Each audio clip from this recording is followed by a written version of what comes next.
Cepet banget jalannya. Lompat. Oh ini Pak. Mana. Udah didapat kan?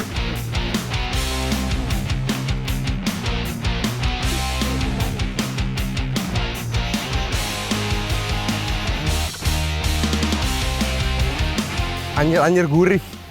Anyir.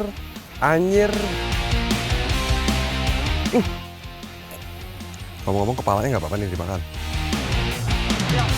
Oh, teknik pijitnya nih kayak gini nih. Ya. Gini Pak ya? Supaya tidak itu jinak. Supaya jinak.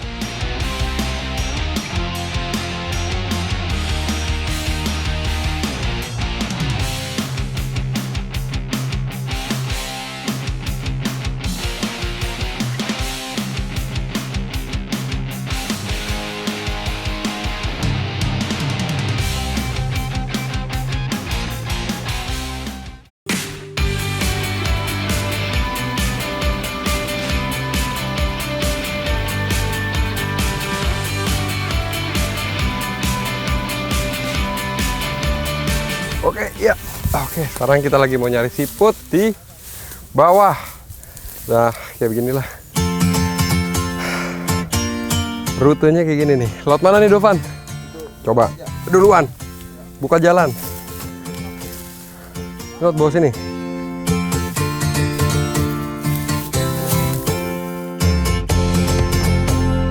Yap. Di Pulau Kambing ini ada satu hasil laut yang jadi incaran warga lokal. Tapi buat mencapainya butuh usaha yang sangat super ekstra luar biasa keras.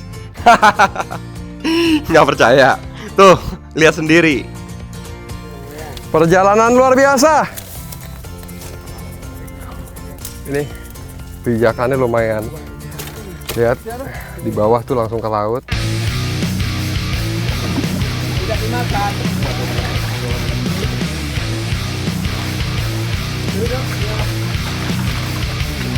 Waduh,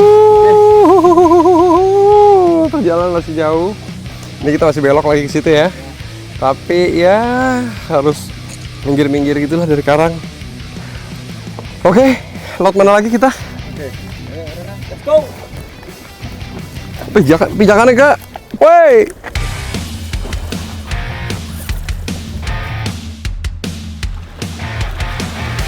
Butuh konsentrasi tinggi banget buat melintasi tebing karang ini. Tantangan harus berpegangan kuat pada karang, kaki juga mesti memilih pijakan yang tepat. Jangan sampai lengah sedikit pun, karena bisa fatal akibatnya. Waduh, licin nih. Licin.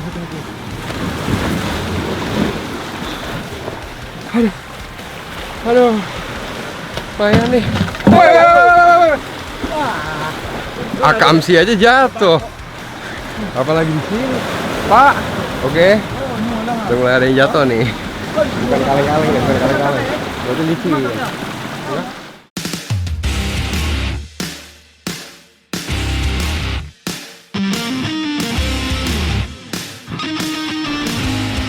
Sampai juga akhirnya. Oke. Luar biasa. Jalanannya lumayan susah, lihat tuh. Campers gue aja masih berusaha naik, lihat tuh.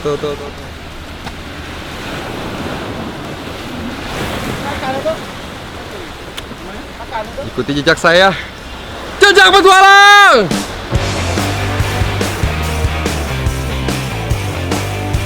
Eits, jangan senang dulu. Tantangan belum selesai nih. Masih ada satu lagi sebelum mendapatkan siput incaran kami. Ya, ini karena tempatnya lumayan cukup ekstrim, mending kita serahkan sama yang ahli, Bapak Dominikus ya. Ya. Kira-kira mau ngambil siputnya di mana, Pak? Itu ambil di Tanjung. Sana Tanjung. Di sana ya? Ya. Nah, seperti yang kita lihat sama-sama, lihat ombaknya lumayan besar, itu besar banget. Ini. Ikuti jejak si Bapak Dominikus, jejak petualang. Oke Pak, hati-hati Pak ya. Oh, baik. Yang paling penting adalah safety Pak, aman.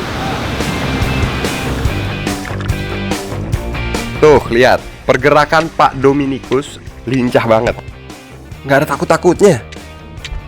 Siput yang kami cari memang tinggal menempel pada batu karang yang dihempas ombak tinggi. Butuh orang berpengalaman buat mengambilnya karena resikonya sangat tinggi. Mesti bergerak cepat sebelum ombak besar menghantam mereka. Ini kayaknya lagi tenang. Gue juga lumayan penasaran nih ke sana. Sana gak ya? Sana deh. Yuk.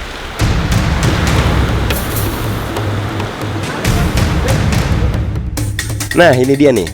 Siput atau kerang kaki ayam yang jadi target kami. Di Spanyol dan Portugal, kerang ini sangat populer dan biasa disebut percebes. Di sana harganya cukup fantastis, mencapai Rp500.000 per kilogramnya. Bahkan mencari kerang ini dinobatkan sebagai salah satu pekerjaan paling berbahaya di dunia. Wow, luar biasa. Nah, ini dia siputnya. Susah banget ya nyarinya ya, sampai ke pinggir-pinggir kita. Nah, seperti ini. Oke, lihat tuh, si bapak udah berhasil nangkap banyak banget, lihat. Tapi emang siput itu biasa di pinggir-pinggir karang yang di ujung situ ya? Ya.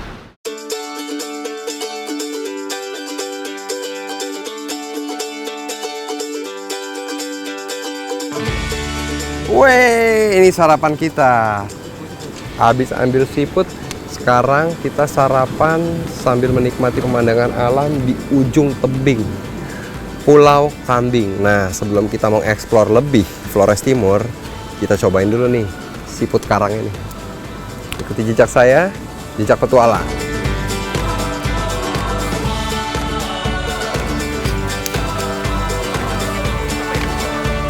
Pasti penasaran kan rasanya kayak gimana? Tenang, sabar. Simple kok. Ini cuma direbus doang. Si siputnya gue juga penasaran rasanya kayak gimana. Cuma direbus doang kan? Iya. Direbus pakai air tanpa pakai garam ya, karena emang udah asin kena air laut ya. Iya, iya. Hanya direbus. Udah berapa lama nih rebusnya? Nggak lama-lama tuh? Nggak lama. Lumayan. Ayo, nikmatin pemandangan. Saya juga penasaran. Wah, ini makannya gimana sih? Orang bentuknya kayak batu gitu. Bingung gue. Dagingnya di mana?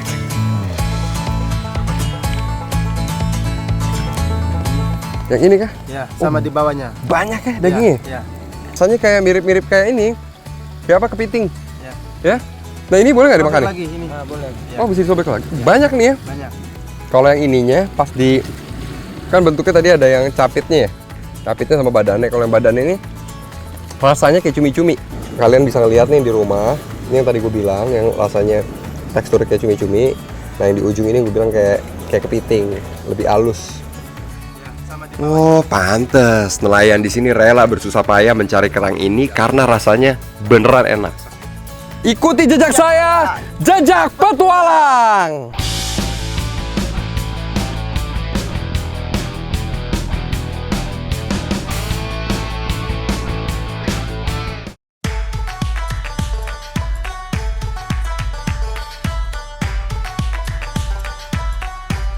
Ya, sekarang masih di Flores Timur, di Desa Boru. Kita lagi nyari katak untuk dimakan ya biasanya ya. Selain ikan, sumber protein adalah katak yang dikonsumsi oleh masyarakat di Desa Boru ini. Nah, sekarang kita lagi nyari katak atau apa bahasa?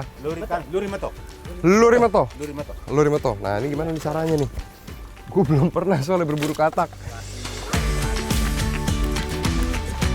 Katak memang suka tinggal di sungai dan genangan air di daerah tropis berhawa panas seperti Desa Boru ini. Katak bisa dicari kapan aja tanpa mengenal musim. Wah, ada yang dapat tuh. Dapat kan? Baru juga saya tanya gimana cara tangkapnya. Bapak-bapak ini udah berhasil tangkap 1 ekor. Wah, benar-benar butuh penglihatan bagus dan kecepatan tangan buat tangkap si amfibi ini. Kaki belakangnya panjang bikin katak bisa melompat jauh. Warna kulitnya juga membuat katak mudah berkamuflase dengan sekitarnya. Set, kita masuk ke kandang katak. Nyari katak di kandangnya dia susah banget lah. Cepet banget jalannya, lompat. Oh, ini Pak. Mana. Oh, udah dapat kah? Wah, udah dapat 1 nih. Tuh. Langsung disimpan ini kataknya nih.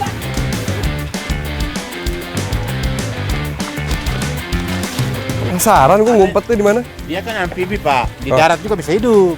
Dia. Iya. Tapi biasanya dia tuh ngumpetnya di pinggir-pinggir batu Iya, gitu iya, ya? Dapat lagi. Satu lagi, Pak. Woi. Dapat ya? Dapat. Coba lihat lagi, Pak. Ini kali ini Pak, nih Pak. Ya. Dapat lagi. Buset nih, Bapak ini lebih cepat dari katak ternyata. Di balik batu, ranting juga ada daunan jadi tempat persembunyian buat si katak. Makanya kita mesti teliti mencari jangan sampai mereka lolos.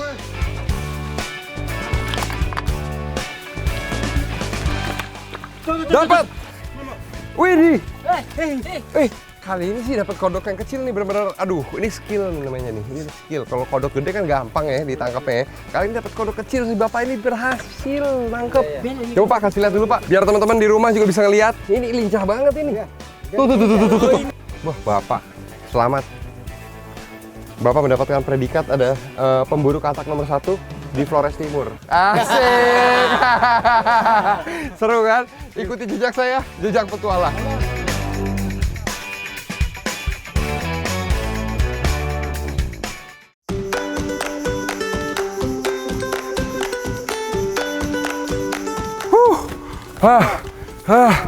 Lagi muda.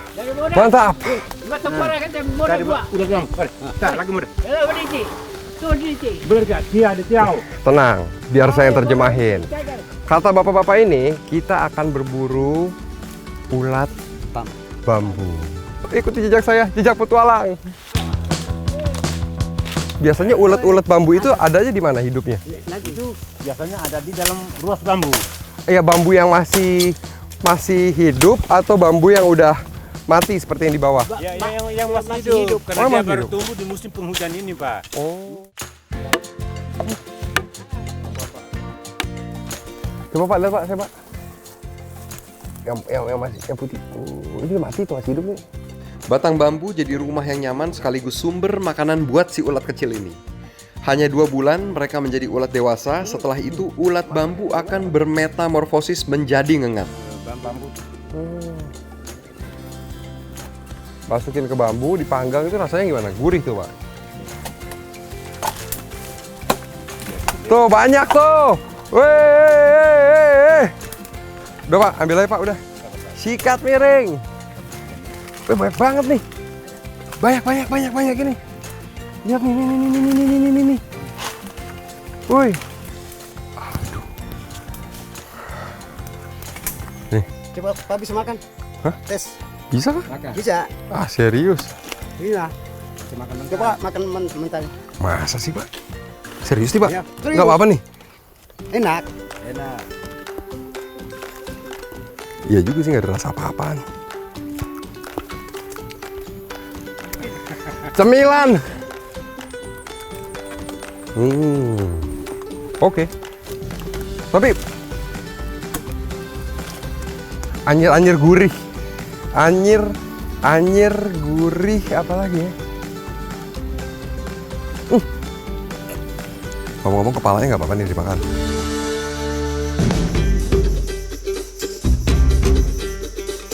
Nah, kita udah dapet nih sekarang ulet bambu buat cemilan nanti. Sebentar lagi bakal kita olah. Gue juga nggak tahu diolah jadi apaan. Kita sama-sama cari tahu nanti. Ikuti jejak saya, jejak petualang.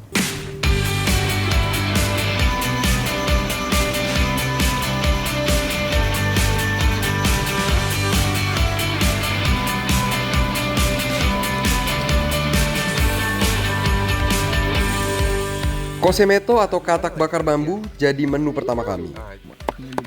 Kose atau bakar bambu memang biasa diolah para laki-laki. Biasanya mereka membuatnya di kebun saat berburu atau bercocok tanam. Katak atau meto yang udah dibersihkan dan dipotong kecil kemudian dicampur dengan sayur sola juga cabai. Lanjut, dimasukkan dalam bambu. Oke deh. Ini makan siang kita, mana makan siang kalian, ya kan? Butuh waktu 30 menit agar masakan matang. Kandungan air dalam sayuran dan bambu akan membuat katak serta ulat lunak dan mudah menyerap. Oke, ini sepertinya udah matang ya Pak ya? Udah bisa diangkat. Karena kita udah lihat, kita bisa lihat sama-sama bambunya udah berwarna hitam. Berarti dalamnya mudah-mudahan udah matang ya, bisa kita makan ya.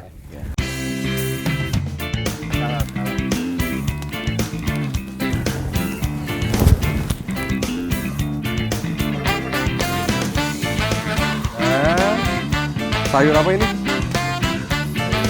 Oke, ini makan siang kita udah siap semua. Ada pisang, ada sayur, ada ulet bambu, dan juga ada katak dimasak apa tadi? Katak bakar toh? Nah, kita coba. Ayo duluan Pak, silakan.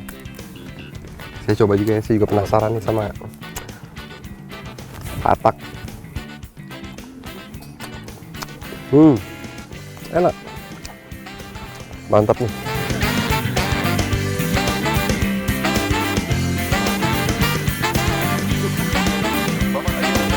Dahsyat banget ini.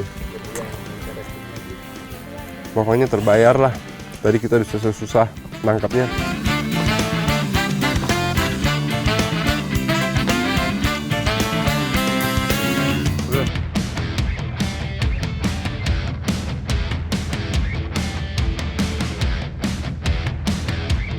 Selamat datang di pasar tradisional Nita, Maumere. Nah, ini pasar yang benar-benar buka hanya seminggu sekali. Jadi di mana masyarakat berbondong-bondong datang ke sini untuk menjual hasil bumi dan juga hasil ternak atau mencari kebutuhan mereka sehari-hari. Jadi wajar kalau pasar ini sangat ramai sekali. Kita explore, ikuti jejak saya di Jejak Petualang.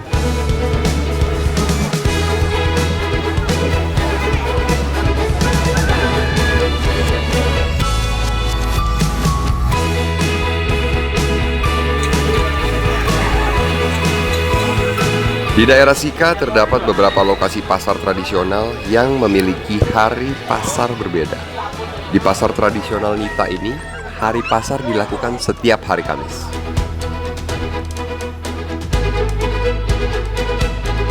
Ya. Ini ada siripina juga nih, yang biasa dipakai untuk acara-acara adat mereka. Nah.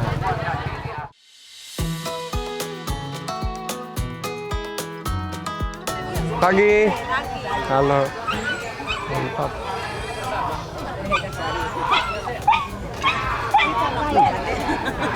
Salak, Bos. Manis itu. Manis.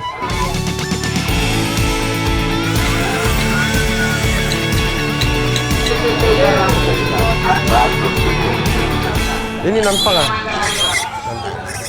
Yang ini 12. 11 tuh.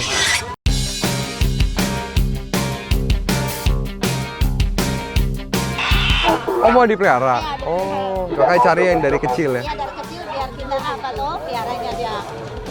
Dan harganya tuh tergantung dari harganya kan udah ikutan keuangan. Oke. Masih kurang lah buat ibu.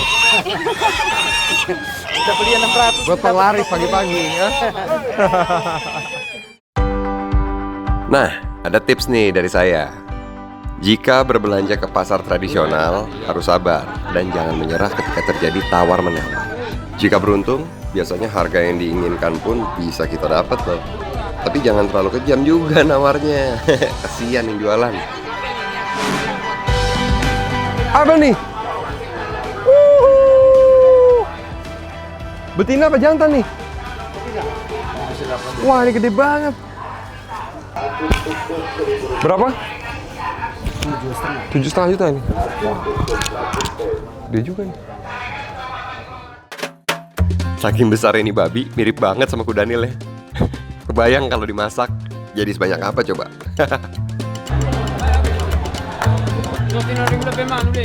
Suka kuda. Mantap. Ini kuda untuk belis ya Pak? Ya, untuk beli. Oh, berapa nih Pak? Ini 6,5. 6,5. Biasa kalau untuk belis itu yang usia berapa kudanya? Ya, paling tinggi 2 tahun dan lebih. 2 tahunan ya? Ya, 2 tahunan. Itu sudah bisa beli. Oke. 5 juta aku beli.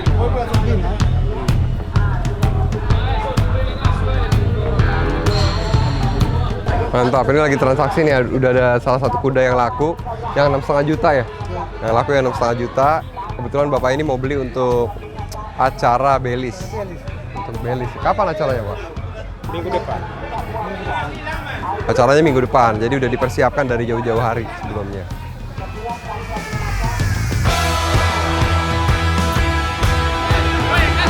Terima kasih ya. Sebentar lagi kita bakal lihat bagaimana cara perawatan kuda sebelum dijadikan mahar atau biasa disebut juga di sini sebagai belis ya. Sebagai belis. Ikuti jejak saya di Jejak Petualang.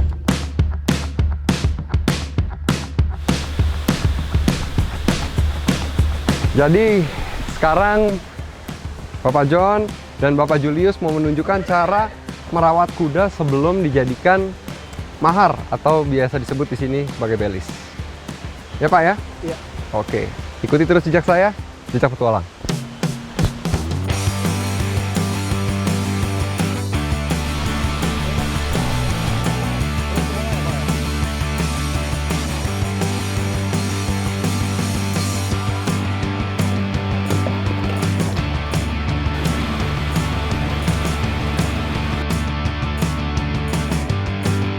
Mandi habis, kita kasih garam.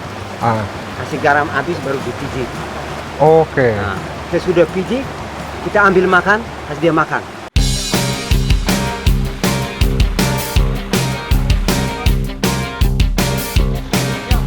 Oh, teknik pijitnya nih kayak gini nih. Iya. Gini Pak ya? Supaya kuda itu jinak. Supaya jinak. Habis mandi, kita kasih garam.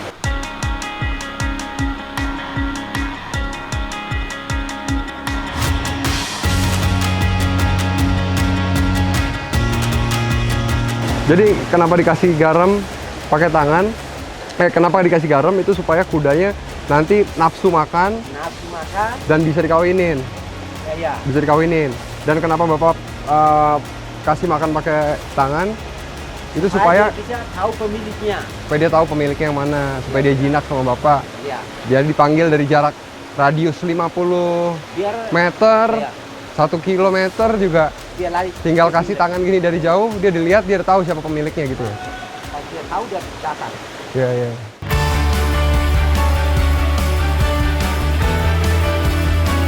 Jadi kuda ini fungsinya banyak, bisa buat belis dan ini dia nggak mau nih Pak.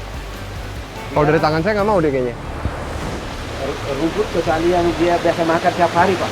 Oke, jadi si Bapak ini bisa warisin ke anaknya kalau suatu saat nanti anaknya mau nikah. Iya. Dan ini buat belis, Jadi gitu ya. Makanya Bapak emang sengaja besarin kuda ini untuk nanti anak Bapak.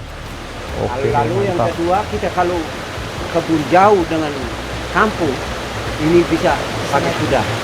Oh, jadi kalau Bapak mau Pakai pergi jauh dari kampung, Pagi atau bisa naik transportasinya ini menggunakan kuda ini ya. Iya. Oke, ikuti jejak saya, Jejak Petualang. Set.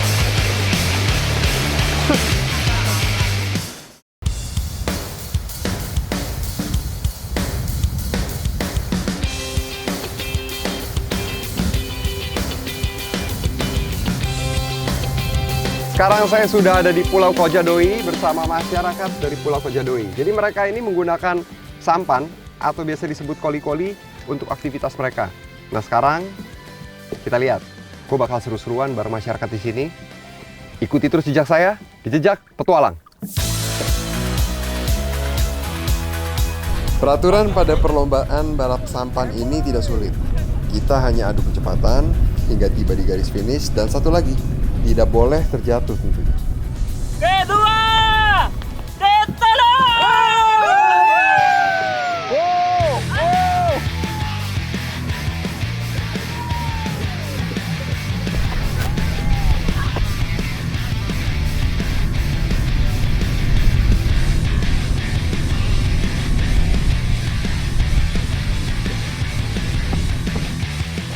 Wah! Wah gila! Gila pegel banget.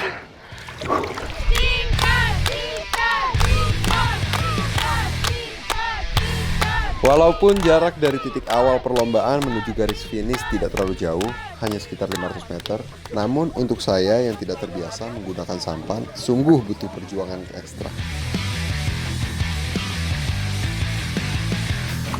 Ngedayung sampan ini nih atau koli-koli emang kelihatannya gampang, tapi kalau kita nggak kebiasa nih kayak gue bakal kewalahan deh. Apalagi kita harus fokus keseimbangan. Nah tuh, kalau nggak miring tuh kayak gitu.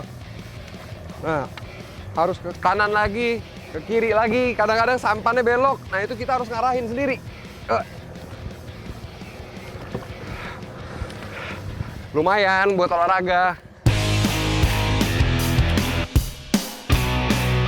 Sampan atau koli-koli yang digunakan pada perlombaan kali ini memiliki ukuran yang tidak terlalu besar. Panjangnya hanya sekitar 2 hingga 2,5 meter dengan lebar sekitar setengah meter. Sangat pas untuk orang dewasa sehingga untuk melakukan pergerakan di atas sampan harus dilakukan perlahan agar tidak terjatuh.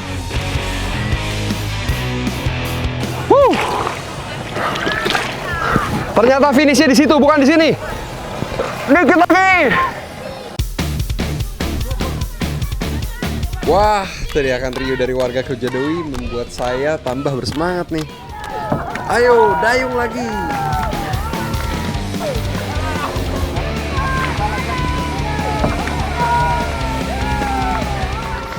Akhirnya gue berhasil finish juga. Walaupun dibilang pegel, tapi seger. Lumayan lah pagi-pagi bikin melek, sekalian olahraga. Jadi sedikit cerita, masyarakat di sini kan mayoritas nelayan. Jadi mereka menggunakan balap sampan ini sebagai olahraga. Jadi kadang-kadang kalau lagi istirahat atau mereka lagi santai, mereka ya balap sampan untuk olahraga. Atau kalau lagi ada perlombaan seperti 17 Agustus itu misalnya. Seru sih, harus dicoba. Ikuti terus jejak saya di Jejak Petualang.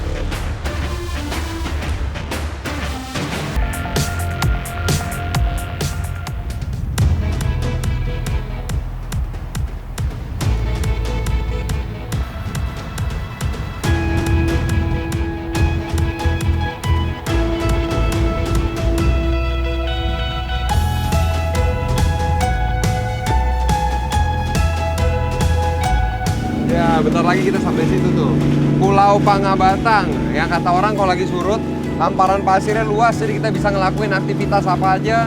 Kita bisa senang-senang di situ. Makanya sekarang kita buktiin, ikuti terus jejak saya di Jejak Petualang. Woo! Untuk tiba di Pulau Pangabatang butuh waktu sekitar 1 jam 45 menit menggunakan kapal sewaan dari Maumere. Dengan harga sekitar 750 hingga 950 ribu rupiah untuk menyewa satu kapal, tergantung besar kapal dan jumlah penumpang.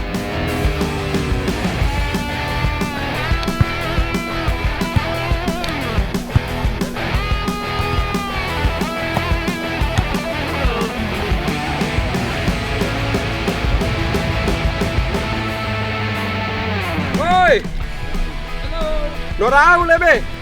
Masai. Oke. Tiap regu permainan voli pantai biasanya hanya 2 orang. Namun agar semakin seru dan ramai, kali ini kita bermain berempat. Ya, 4 lawan 4. Mau seru? Apa juga jadi.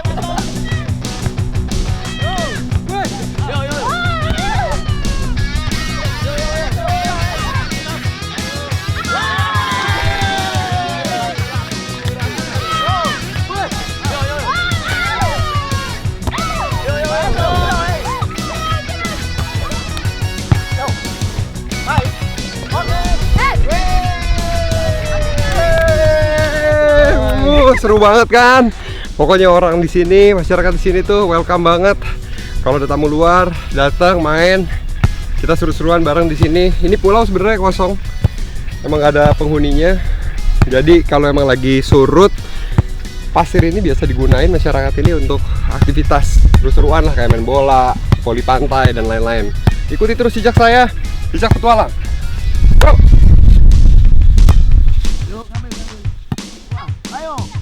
Halusnya pasir pantai di Pulau Pangabatang sangat nyaman untuk melakukan pergerakan ketika berolahraga. Apalagi ketika jatuh, tidak akan terasa sakit. Waduh, wah seru banget nih. Pokoknya kalau kalian mau ikut seru-seruan di sini, yang paling tepat itu bulan April sampai Oktober, karena cuaca juga bagus dan pantainya kalau lagi surut ini kira-kira luasnya sekitar 5 km.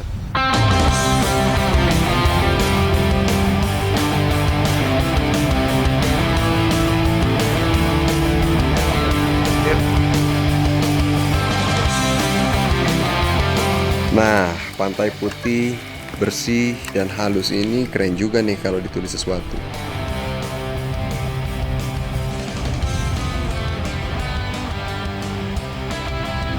Ikuti jejak saya, jejak petualang.